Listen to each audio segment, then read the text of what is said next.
So when you think about the holidays, you might think of the common sounds, the family around the table, dinners, conversations, but you also might think of toasting and drinks clinking. And those last two can really send off some alarm bells for those in recovery. Oh, certainly. We are joined now by Healing Place President Karen Haskell and Donald Hinkle, who's on the men's detox team, with more on how to deal with this really important issue of alcohol in the holidays. And Donald, I think it's something that maybe many people out there don't think of when you're surrounded by alcohol during the holidays. But as you look back now, how is everything different since you were in active addiction?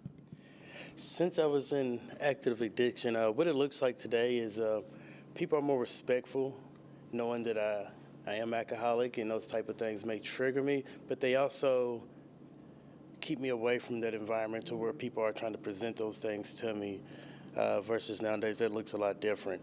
It's more helpful, for lack of better words, with me. And knowing that I can't be around those people, I keep myself away from them, but I also have those family members that are real assertive about, no, you can't be over there. Let's bring it around here where it's a lot more friendly. They're looking out for you. Yes. So what Donald described, Karen, is some personal responsibility, knowing where he should be and where he should not be and having people look out for him. What are some things that families can do to create an environment that makes it less burdensome on him? I think it's really important for families to be respectful of the person who's in recovery. A lot of families have very strong and long-lived traditions around alcohol use, particularly at the holidays, and they can see it as a sign of disrespect to the family tradition if you don't indulge. So finding a balance with that and understanding as a family that yes, it's an important tradition and you can still practice the tradition without alcohol. For example, if your family chooses to toast with mimosas, the person in recovery can have orange juice, right, and still participate in the family tradition. But I think it's important for families to recognize the stigma that goes along with alcoholism and drug addiction and be respectful of the work that the person has put into their recovery. And Donald, talk a little bit more about the support network you have. You mentioned that you have people looking out for you all the time. How does that make sure that you are staying on track? Well, I've been fortunate enough to have that family that's dealt with alcoholism for a while, and including my mother. So even my granny, someone that's never dealt with it personally, she's like, head honcho. So what she says goes. Mm-hmm. So when she's putting her foot down with that, everybody else sort of falls in line. I got those big sisters, even those little sisters that think they're big sisters, just like, no. So it's pretty... That's the final word, yeah. Right? I don't have no word when it comes to that. They just sort of keep me right in place. Mm-hmm. Even when I'm not and they just think I may be thinking something crazy like that, they're making sure they let me know that they know that I'm right here and I got that magnifying glass on you, so...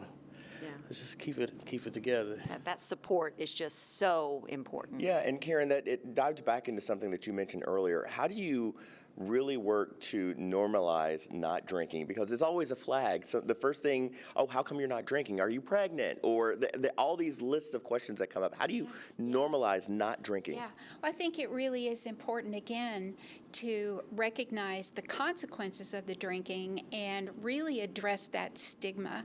And as a family, talk openly about alcoholism. There's a lot of shame associated with the behavior of the alcoholic and the drug addict, and a lot of times families don't want to talk about that, and it's painful. Some of the behaviors in the past when people were still using are really painful for families. So I think being able to bring those things out in the open and talk about them helps to normalize the reality that some people just choose not to drink. And there's no shame in that. There's no stigma associated with that because you can still be part of the family and part of the rituals and part of the traditions. Just leave that piece out. Karen, thank you so much. And Donald, thank you for sharing your story. Some great advice there because it's a conversation that certainly needs to happen. Hey, coming up, we are wrapping things up from the Healing Place after the break. Stay with us.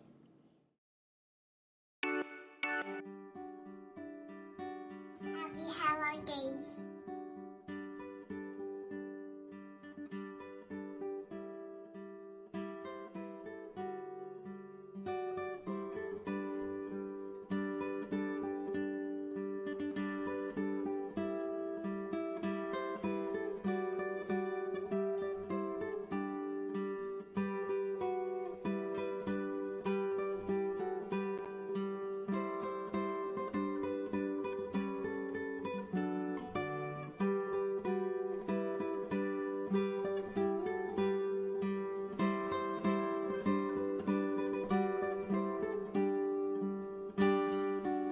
And